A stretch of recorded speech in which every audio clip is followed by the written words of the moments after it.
문학 세 번째 시간은 그리스 비극 첫 번째 아이스킬로스와 그의 작품인 오레스테이아 3부작에 대해 살펴보도록 하겠습니다. 아이스킬로스는 고대 그리스의 극작가입니다. 그에 대한 평가를 보자면 작가 이디스 해밀턴은 아이스킬로스는 비극의 창조자일 뿐만 아니라 모든 비극 작가 중에서 가장 진실하게 비극적이다 라고 말했습니다.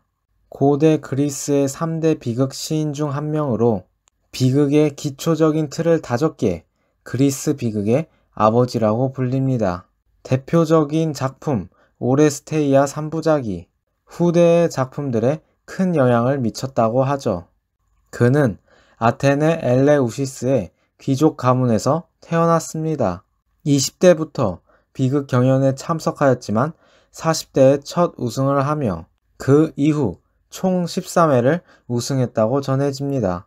또한 페르시아 전쟁이 벌어지자 마라톤 전투 살라미스 해전에도 참전했다고 하죠. 이후 아테네를 떠나 시칠리아 겔라에 살다가 사망했다고 하는데 독수리가 떨어뜨린 거북이 등껍질을 머리에 맞아 죽었다는 이야기도 있습니다.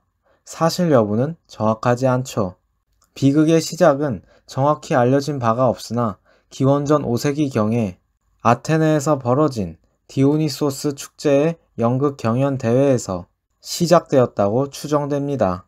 술, 광기, 황홀경의 신인 디오니소스에게 바치던 합창이 연극으로 변형되었다고 하죠. 여러 개의 비극, 희극들이 공연되었으며 우승자를 정해 상금을 주기도 하였습니다. 이 대회에 아이스킬로스도 참가한 것이죠. 이러한 비극은 새로운 이야기를 만들지 않고 기존의 신화, 서사시, 구전 등을 일정한 형식으로 재구성하여 공연하였습니다. 아이스킬로스의 대표적인 비극은 오레스테이아 3부작입니다.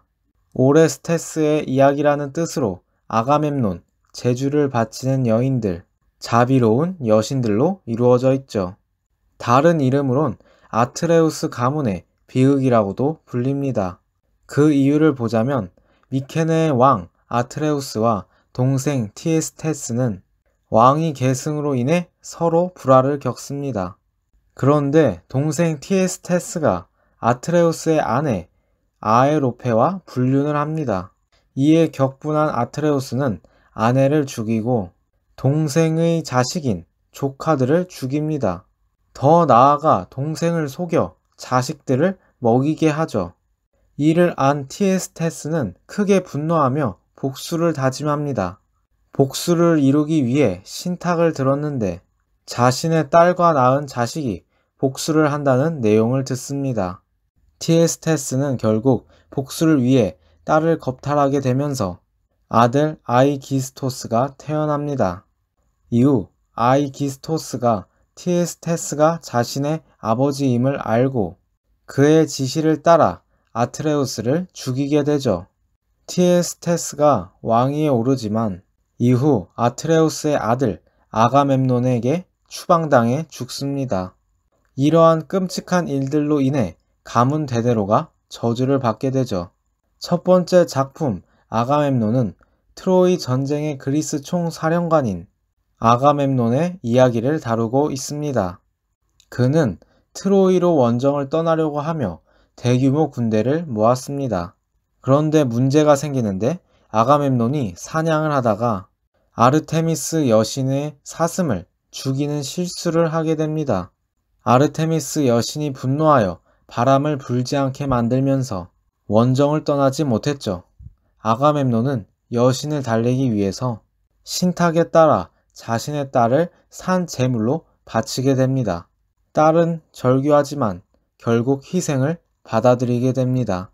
이때 아가멤논의 아내이자 왕비인 클리타임네스트라는 딸의 죽음에 분노하며 복수를 계획합니다. 티에스테스의 아들 아이기스토스와 가까이 지내면서 그를 설득해 아가멤논을 죽이려고 결심하게 되죠. 이러한 배경을 가지고 아가멤논은 보초병이 봉화가 오른 것을 보고 트로이가 함락되었다는 사실을 알게 되면서 시작합니다. 아가멤논이 10년 만에 귀환하는데 트로이의 공주인 카산드라를 전리품으로 데리고 옵니다. 아가멤논의 궁전으로 함께 들어오는데 여기서 클리타임네스트라는 대문 앞에 자줏빛 주단을 깔아놓았습니다. 아가멤논이 주단을 밟고 들어가게 만들었죠. 그런데 이 주단은 신들만이 지나갈 수 있는 영예였는데 인간이 지나가는 것은 신의 노여움을 불러오는 것이었습니다. 아가멤논은 처음에 거부했지만 설득당해 밟고 말죠. 또한 이는 자신의 딸이 희생당할 때 입었던 의복과 같은 것이라고 보는 해석도 존재합니다. 클리타임네스트라의 복수를 암시하는 모습이죠. 예언 능력이 있으나 아무도 그녀의 말을 믿지 않는 벌을 받은 카산드라는 아가멤논에게 아트레우스 가문에 이어져 온 재앙과 곧 벌어질 그와 자신의 최후를 예언합니다. 그녀의 절규에도 아가멤논은 이 말을 믿지 않습니다. 결국 목욕을 하러 갔을 때 클리타임네스트라가 아가멤논을 도끼로 3번 내려쳐 죽입니다. 이는 신에게 희생 제물로 바치는 방식을 의미하죠. 남편을 죽이고 그녀는 이렇게 말했습니다. 내 딸 아이를 위해 복수하신 정의의 여신에게, 멸망과 복수의 여신들에게 바치기 위해 이 자를 도살하였도다. 이어서 그녀는 시민 앞에서 자신의 행동이 정당하다고 말합니다. 이후 아이기스토스가 미케네의 왕이 되죠. 이렇게 제1부가 끝나고 제2부 제주를 바치는 여인들에서는 아가멤논의 아들 오레스테스가 등장합니다. 오레스테스는 아버지가 죽었다는 소식을 듣고 몰래 고향으로 돌아옵니다. 아버지의 무덤 앞에서 누이 엘렉트라를 우연히 만나게 되죠. 처음에 알아보지 못했지만 서로 옷과 머리카락을 보고 알아차립니다. 오레스테스는 아버지의 원수를 갚으라는 아폴론의 명령을 받았다고 합니다. 남매는 아버지의 무덤 앞에서 서로 복수의 성공을 기도하게 되죠. 오레스테스는 여행자로 변장하여 궁전으로 들어갑니다. 오레스테스는 위장한 상태에서 자신이 사망했다는 소식을 어머니 클리타임네스트라에게 전하죠. 그녀는 슬퍼했지만 사실 거짓으로 슬퍼한 것이었습니다. 안심하고 그를 정성껏 살펴주겠다고 하죠. 안전해진 오레스테스는 먼저 아이기스토스를 죽입니다. 그리고 망설이지만 결심을 하면서 어머니인 클리타임네스트라를 죽이며 복수를 하게 되죠. 어머니를 죽이자 복수의 여신들이 오레스테스를 쫓아왔습니다. 괴로워하면서 그는 정신없이 밖으로 도망치게 되죠. 복수의 여신들은 다른 사람들의 눈에는 보이지 않고 부모를 죽인 자에게만 보이는 여신이었습니다. 계속해서 그를 쫓아다녔죠. 그리고 오레스테스는 자신의 어머니를 죽였기에 추방을 당하고 맙니다. 마지막 작품 자비로운 여신들에서 오레스테스는 델포이 신전을 찾아 아폴론에게 간청을 합니다. 아폴론은 아테네 여신을 찾아가서 재판을 받을 것을 권유하죠. 아테네로 간 오레스테스는 복수의 여신들에 의해 기소되면서 법정에 서게 됩니다. 아테네는 판정을 할 12명의 아테네 시민을 데려오고 수많은 관중들이 이를 지켜보았습니다. 복수의 여신들은 어머니를 살해한 죄가 중죄라고 주장하였죠. 아폴론 신은 오레스테스의 변론을 맡아 아버지의 복수를 위해 어머니를 죽인 오레스테스의 행동이 정당하다고 주장했습니다. 또한 제우스가 아버지에 대한 죄가 가장 큰 죄라고 말했다고 하였죠.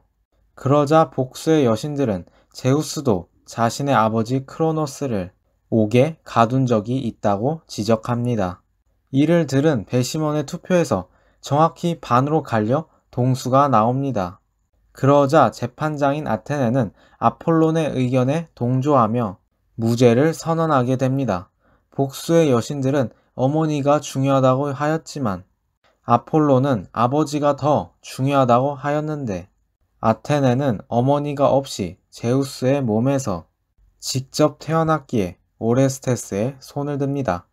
이어서 앞으로는 복수를 대신하여 정의를 실현하는 재판을 할 것이라고 말하죠. 복수의 여신들은 이를 받아들이지 않고 분노하였습니다. 하지만 지혜의 여신 아테네의 설득을 통해 받아들이고 자비로운 여신들이 되기로 하면서 끝이 나게 됩니다. 최종 정리. 깨우침에 반드시 고통이 따르는 법이니 심지어 우리가 잠들어 있을 때조차도 잊을 수 없는 고통이 우리 가슴 속으로 한 방울 한 방울 떨어져 내리네. 그리고 지혜란 우리가 절망에 빠져 있을 때 원하지 않아도 신들의 위대한 은총으로 우리에게 다가온다네. 오레스테이아 3부작은 아트레우스 가문의 복수설화를 다루고 있습니다. 이를 비극의 형식으로 전환시키면서 인간에 대한 성찰을 불러일으키죠. 인간의 자유의지로 행한 행위, 결과를 강조하고 있습니다.